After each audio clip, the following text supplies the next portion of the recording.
Hello, hello, ghouls, ghosts, goblins, and everything in between.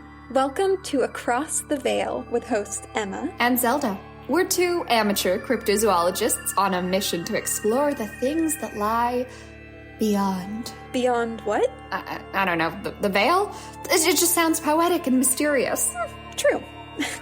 Learn about cryptids, folklore, monsters, and things that are just kind of haunted. Anything that seems a little otherworldly and strange. Just like us.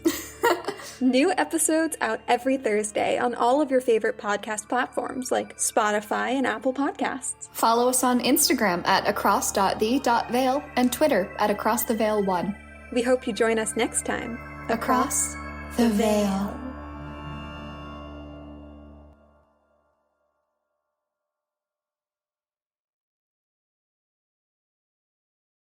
This episode is brought to you by the Slash and Cast Podcast Network. Learn more at slashandcast.net. Welcome back to Reverie True Crime. I'm your host, Paige.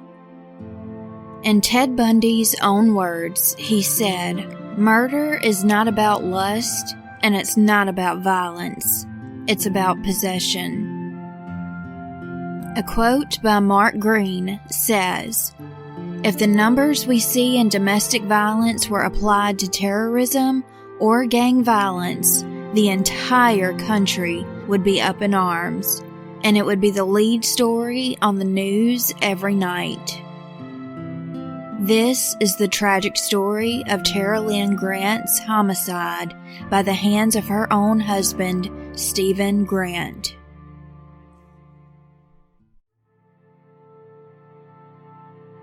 Tara Lynn Destrampe was born in June of 1972 in Michigan. She was a smart young woman who attended Michigan State University and graduated in 1994 with her bachelor's degree in business administration with an emphasis on marketing. While Tara was attending Michigan State University, she met Stephen Grant, who was from Macomb County.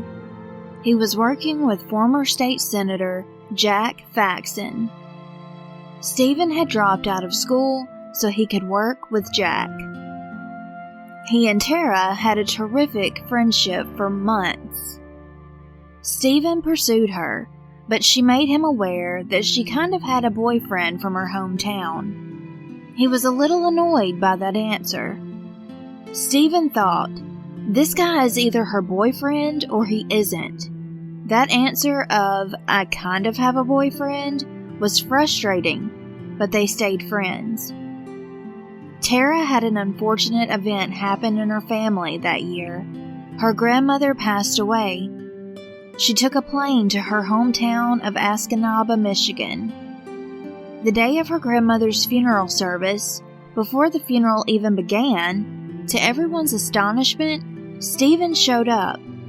He drove all day to get there because he believed it was the right thing to do, to pay his respects to Tara's grandmother.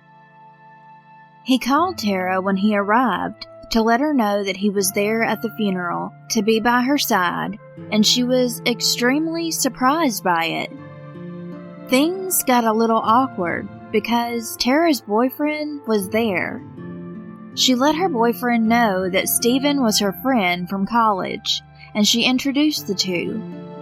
Stephen tagged along with the family for dinner, but he did not feel the most comfortable. Stephen decided to make the trip back to Lansing. He claims that the next day Tara called him and said she was in love with him. The friendship blossomed into a relationship. They were dating for a few months. Tara gradually started to move her things into Stephen's apartment in Okemos. Stephen knew how much Tara loved art, so he proposed to her on the steps of the Detroit Institute of Arts. He and Tara got married in 1996. Ken McCauley was a childhood friend of Stephen's, who went on the record saying, quote, "He was the guy that you thought would grow up and rob a liquor store and leave his name tag on, and you'd see him on The Stupidest Criminals. Steve wasn't the most popular kid in the world. He wasn't the best looking. So I guess when I saw his wife, I was like, wow, good job, Steve. I never thought you would get someone like Tara. End quote. Stephen and Tara both had their own struggles with the economy not doing incredibly great. Coming across a job was not an easy task. This is when Tara would score a job at Morrison Knudsen that would be attained by the Washington Group.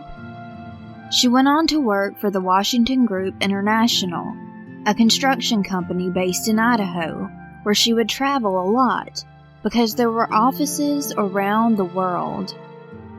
She and Stephen had a little girl, Lindsay, in November of 2000, and in November of 2002, they had a little boy named Ian. Stephen said their baby boy was a total surprise. Apparently, Tara went to the doctor thinking she was getting the shot for birth control, but the doctor or the nurse accidentally thought she was there for a flu shot. So, no birth control shot was administered. When she and Stephen found out that she was pregnant, neither was mentally prepared for it. They originally just wanted one child, but when their bundle of joy was born, none of that mattered. They were over the moon. Tara kept striving at her job and making big moves within the company. In doing so, she and Stephen would not see each other as much. He said that her being gone so much was not easy, but he figured out how to handle it as time went on. Stephen was working at a tool and die factory. In 2007, their little girl was 6 years old, and their son was 4. Also, that same year, Tara was the breadwinner of their little family, while Stephen took care of the children, along with Verena Dirks, who was from Germany. She was their 19-year-old au pair.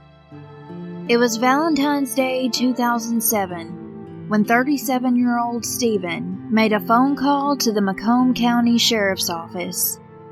He told them that 34-year-old Tara had been missing for 5 days. Stephen told the authorities that Tara would often leave, and that's why he didn't call sooner. They had an argument about how much she traveled overseas, he said. Stephen thought that she would come back home, as she usually did. They always had these disagreements. Stephen seemed threatened by the fact that Tara was so successful. He said that he resented how much time Tara spent away from home because of her job. He stated that they would have struggles of power. Who was the boss of the household versus who was going to run the household. He has since said that it did not need to be that way. His frustrations while he and Tara were together about his wife, quote-unquote, wearing the pants in the relationship, making more money than him, and being away a lot, started to build and build. By Stephen's account, on February the 9th, he heard Tara on the phone telling someone, "I'll meet you at the end of the driveway." He said that she was picked up by a dark-colored sedan, and that was the last time Tara was seen. According to Stephen, when she left in the car, quote, "All I could do was close the garage door. I was done. I was tired of bickering about the traveling, so I just gave up." End quote. He said that Tara told him she had already planned to go back to Puerto Rico for her work, but she was going to fly out a day earlier than she planned to. They had a fight about this for a few hours. The argument, Stephen claimed, never got physical. He said that she was screaming at him and that he would just get quiet and let her rant away. He explained that usually when people think of arguments between couples, that means physical violence must be a part of it. He and Tara would never do that, he professed. and it would never even come close to that. Stephen said he would never lay a hand on Tara. They just went their own separate ways, and she stormed out of the house. He stated that his biggest concern was that he would have to explain to the children the next day why their mother was not going to be there like she said she would. Stephen claimed the last words Tara uttered to him were, "Don't forget to take my truck in on Monday for repairs." He said those words took the wind out of his sails. In his mind, she was telling him that that is all he was to her. That it was if she had said for Stephen to be the valet and take her car in. Again, these are simply Stephen's words and how he felt. He said he knew there were comments from people in the news saying Tara wouldn't just up and leave her children, and this had to be a case of foul play. Stephen would keep saying Tara would leave for 5 days at a time. She was there on weekends, according to him, but that it wasn't strange at all that she would pop in, kiss the kids, and be on her way again. The next day, Stephen was pulled over by a police officer, and he was arrested due to his license being suspended. Well, Stephen said this was only a way for them to question him a bit more about the disappearance of his wife. The police counteracted that claim, saying that was not true. Every day, the authorities were doing press conferences during their ongoing quest for Tara. The media was an excellent way for Stephen to get more exposure. He would start making appearances on the news over the next 2 weeks, making bold accusations that the authorities were harassing him. He also said he understood why people were accusing him of doing something to Tara. Stephen stated, quote, "That's what I would think when I watched cases like this.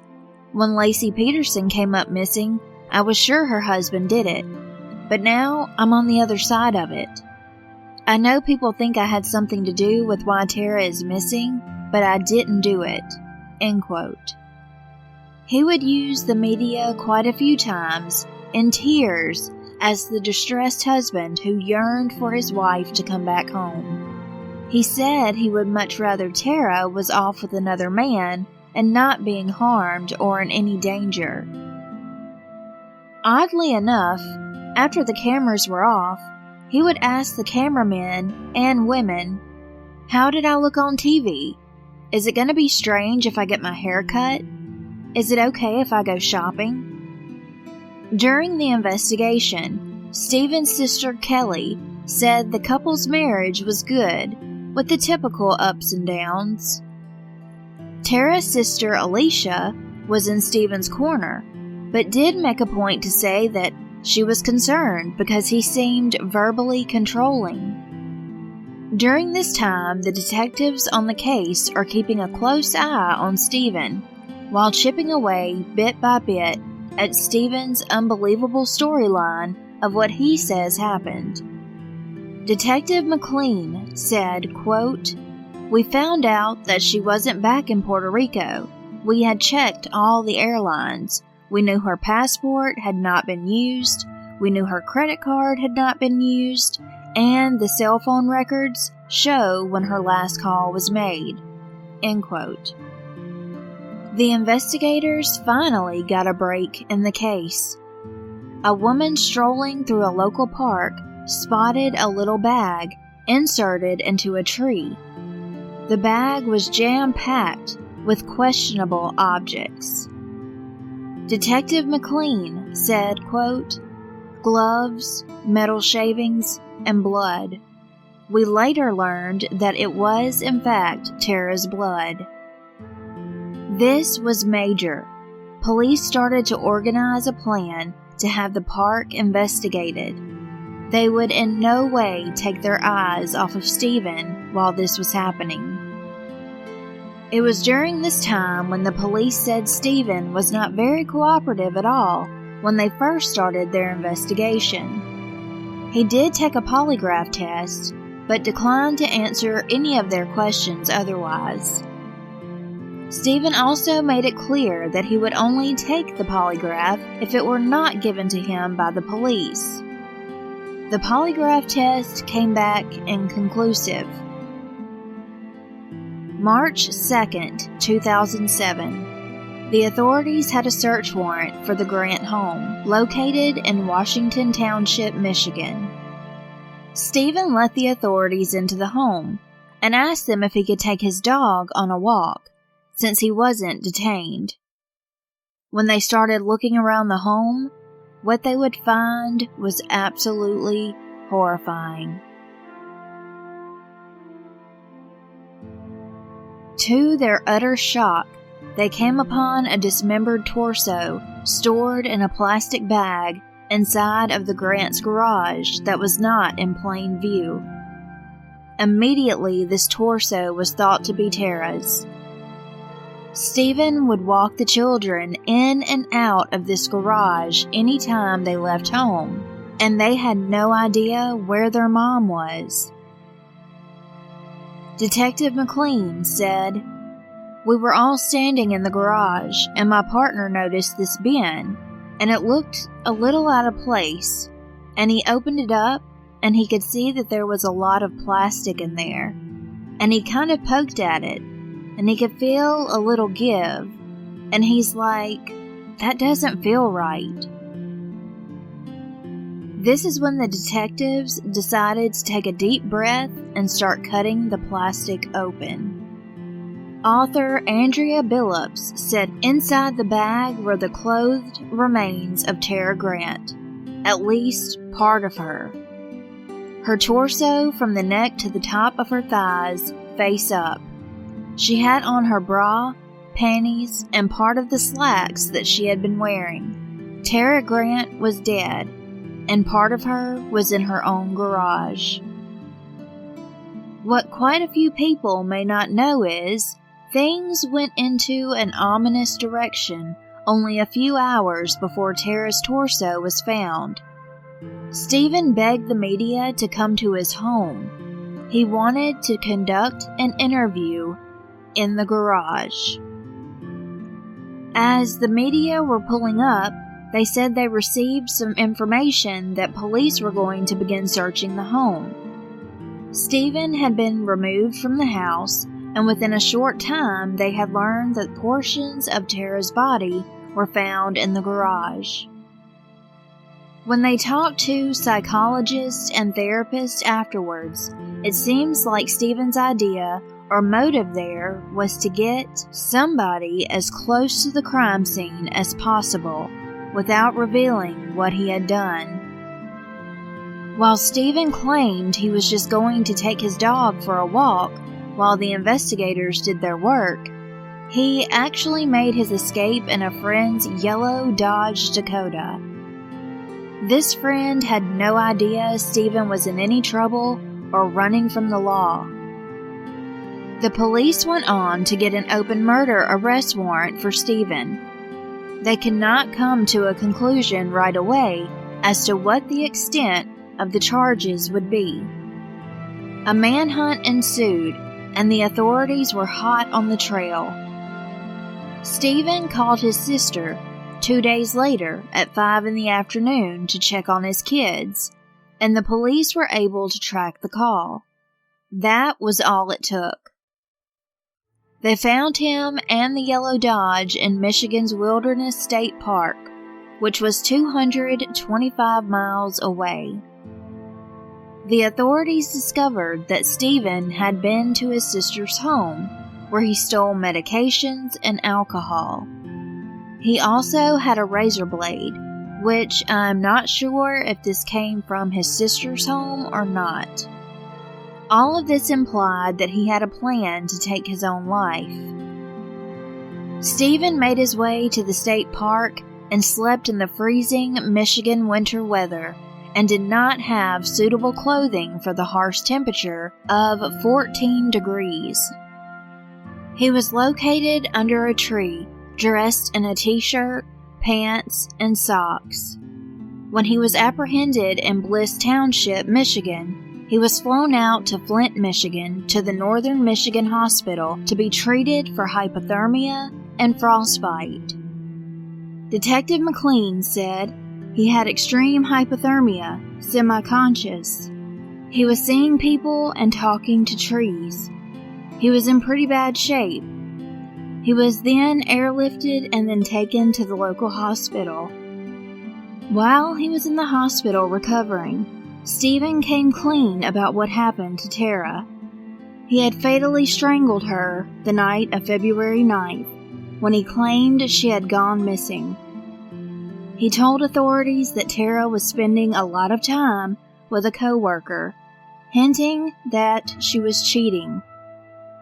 This was not the only time he accused her of cheating. Even if she was or was not, he did not have much room to talk.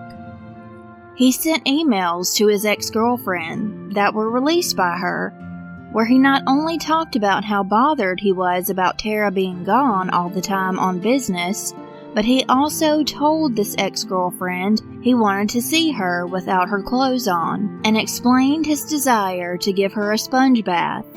And since she was a nursing student, she could practice by giving him a sponge bath too. Stephen went on to tell her that he suspected Tara was cheating on him with quote-unquote an old geezer that she worked with, and possibly her ex-boyfriend. Of course, Stephen said these emails were just innocent, playful jokes. His excuse for saying he wanted to see his ex-girlfriend naked was, quote, "I did say that because I'm a guy. Men always want to see women naked. Those are private emails sent jokingly to an old friend. There are a lot of things people say just kidding around that they wouldn't want to see on the front page of the newspaper." End quote.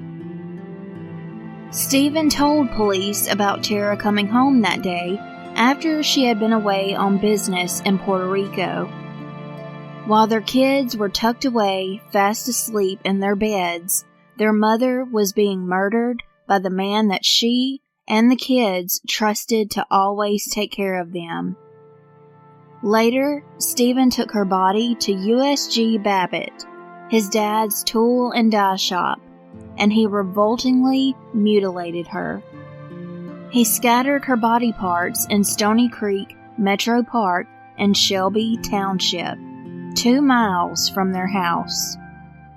The police had already planned to search the park, and Stephen had found out about it.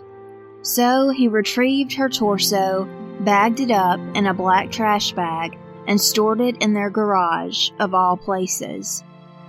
The Macomb County Sheriff, Mark Hackles, said investigators and search crews had recovered more body parts 2 miles from the home in the woods, but was not specific as to what type of body parts were found.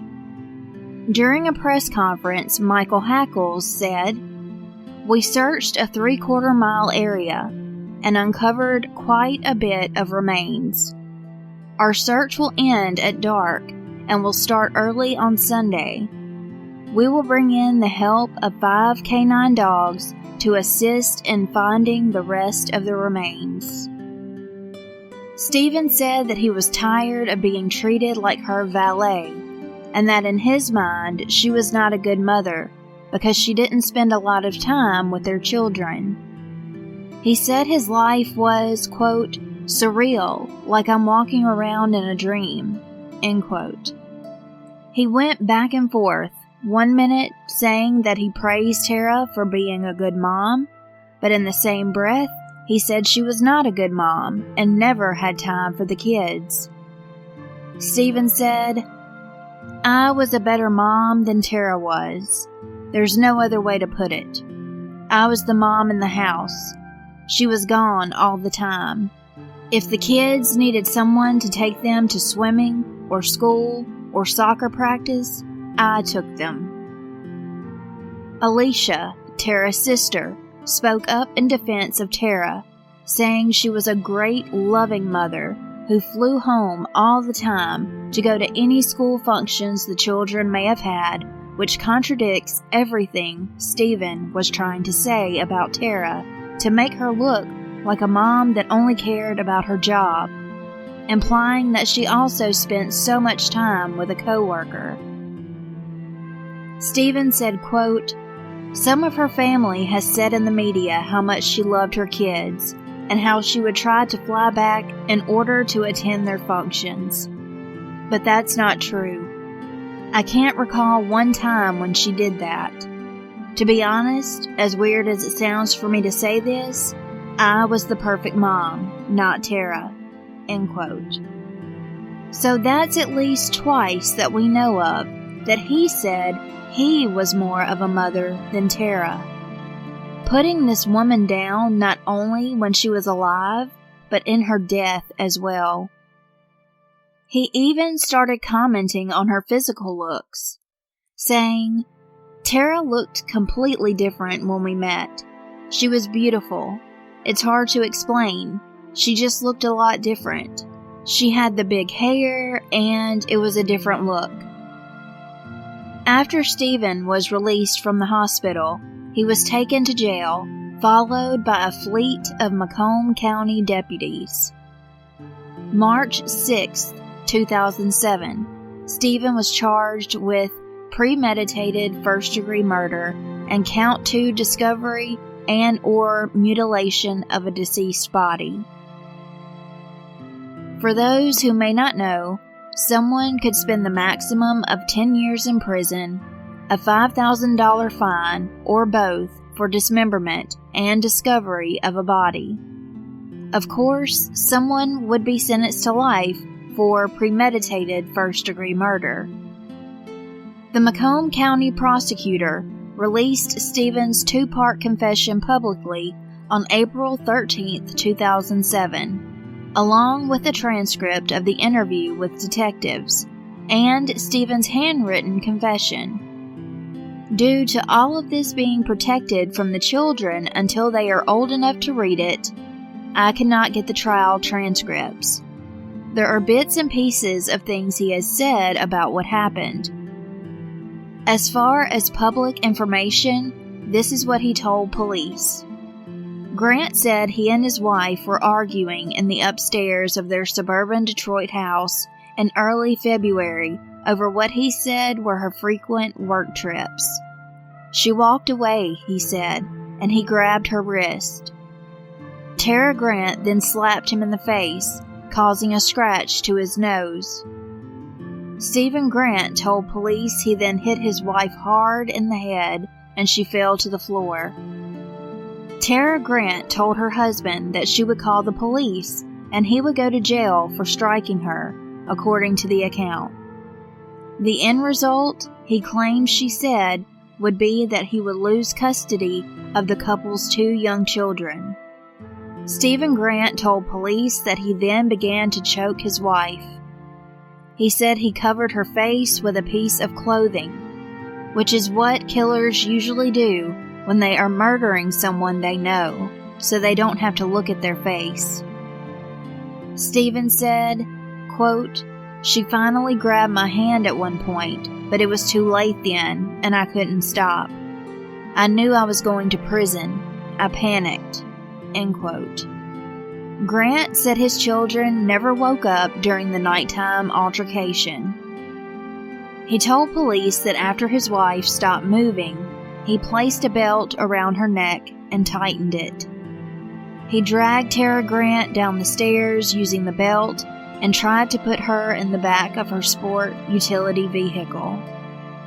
The belt broke, he said, and his wife's head fell onto the concrete floor of the garage. He said to the detectives, quote, "It was the most disgusting noise. It just sounded like dropping a watermelon on the cement. I knew then that I had killed her." End quote. Grant said he managed to put her in the back of the SUV and covered her with a plastic liner. 2 days later, he said he drove the vehicle to the nearby tool and die shop in which he worked. There, he attempted to cut her body with a tree saw, but it was difficult, he told police. Grant said he vomited and drank alcohol to help him complete the task. He told police that he broke band saw blades into large pieces, wrapped a rag around one end, then used them to cut the body into pieces. He said he placed the head, torso, and other body parts into plastic bags and loaded all of them into a larger container.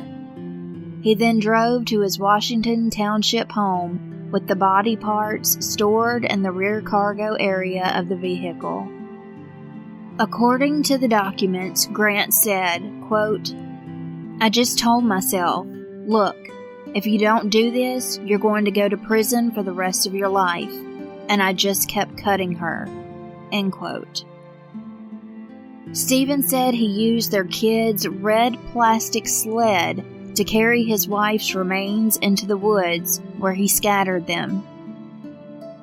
During the trial, he admitted that he was having an affair with their au pair that I mentioned in the very beginning, 19-year-old Verena. Verena took the stand, crying, saying that Stephen had been flirtatious towards her for months. She testified that she was welcomed into their home in August of 2006. By January 2007, her relationship with Stephen had quickly gone from flirty to physical. On February 1st, says Verena, he told her, quote, "You're beautiful, and I want to sleep with you." End quote. Over the next few days, Grant sent emails referring to feeling itchy, a term Verena testified meant to say that he wanted to have sex. They started sharing a bed only a few days before Tara's tragic death. When they would share a bed, Verena testified, it usually would be in her bedroom, not Stephen and Tara's, and the two would just cuddle and kiss. On February 8th, 2007, she and Stephen had sex in the married couple's bed 1 day before the murder. 6-year-old Lindsay came into the room and Verena slinked under the covers, trying not to be seen. On trial, she said she had felt herself falling in love with him, and that he told her he too was in love. While wiping tears away, Verena said, "I wanted to protect him. I believed him. I believed everything he said." After her statement, she patted her eyes dry, dropped her head, and looked over at Stephen out of the corner of her eye, while he sat there with dead eyes and no emotion. The jurors viewed a limited number of autopsy pictures of Tara for the first time. They were also shown a police officer's videotape that was recorded in the Grant home as the police carried out the search warrant on March 2nd. There were scenes from the garage where Tara's body was found and the container her torso was in. December 21st, 2007, the jury found Stephen guilty of second-degree murder. On February 21st, 2008, it was decided that his sentence would be a minimum of 50 to 80 years imprisonment. Stephen's dad was never the same after what Stephen did, and how he tore the family apart. In a turn of unfortunate events, Stephen's dad, William Allen Grant, completed suicide by shooting himself. Stephen trudged along and filed an appeal, and on March 30th, 2010, it was denied. In March of 2015, the U.S. District Court Judge David Lawson denied Grant's petition in which Stephen claimed that police took his confession while he was being treated in the hospital. The judge denied that the publicity the pretrial received did not in any way make his trial an unfair one. The judge went on to say that the officials took, quote, extraordinary measures to make sure that the trial was completely fair and an impartial jury was seated. After Stephen was sentenced, Tara's sister Alicia and her husband Eric adopted Lindsay, who has her mom's luscious, curly, dark hair, and Ian, with his mother's dark brown eyes. The children moved in with their aunt, uncle, and 2 cousins, Alex and Peyton, where they lived in Ohio. In an interview with the Free Press in 2014, Alicia said, "Lindsay is a little Tara. She has her personality. I never expected that to come out so vividly. Even though she is her own person, I definitely see Tara in her all the time, no doubt. Ian is a really loving kid, and that was Tara." As of 2014, Lindsay and Ian were doing extremely well. At the time, they had lingering thoughts and feelings that would appear at random times throughout their lives since the tragic event. They would have PTSD or anxiety flare-ups, which would be normal for children that have gone through something so traumatic. Otherwise, they were doing really well. People that did not even know them all that well would often make remarks on how well adjusted the children were. Alicia stated no matter the circumstances, positive things can come out of it. Alicia did decline to comment on whether or not the children had any contact with Stephen. She said that it would not bring anything positive to their situation, and it would only fuel the nosy people out there who want to know when it really isn't any of their business. Alicia said they try not to speak badly about Stephen, and they try not to speak about him at all, unless things come up. She said she's always honest with Lindsay and Ian, and won't hide things from them. She also reminds them that they are in no way defined by their dad's actions. Alicia said her and her husband have taught them that just because this happened in their family to someone they loved, it doesn't define who they are or who they will become in life. They celebrate the good things about their mother, about Lindsay and Ian as human beings, and what she notices about them that reminds her of Tara instead of harping on the negativity. As far as forgiveness goes, in 2014, Alicia said, quote, "I know God wants me to forgive him. I know that is what I need to do, but in my own way, I try to just forget he exists. Therefore, I do not have to deal with it. I know it is a cop-out, but I hope that at some point in my life, I can get there." I have not said those words out loud. I cannot imagine living the rest of my life in an 8 by 8 foot cell. Do I have compassion for someone who has to live that way? Absolutely. But we all make decisions in our life, and there are consequences for those decisions. He made a choice. Nobody forced him to make that choice. He made that choice. End quote. Alicia also has regrets of the choices she didn't make back when she feels she should have. She wished that all those years ago that she would have spoken up about her intuitions and gut feelings about Stephen and the way that he treated her sister. I don't think we can ever imagine that it could get to that point of murder. I don't feel Alicia should hold on to those feelings. We can never predict that these horrific things will happen.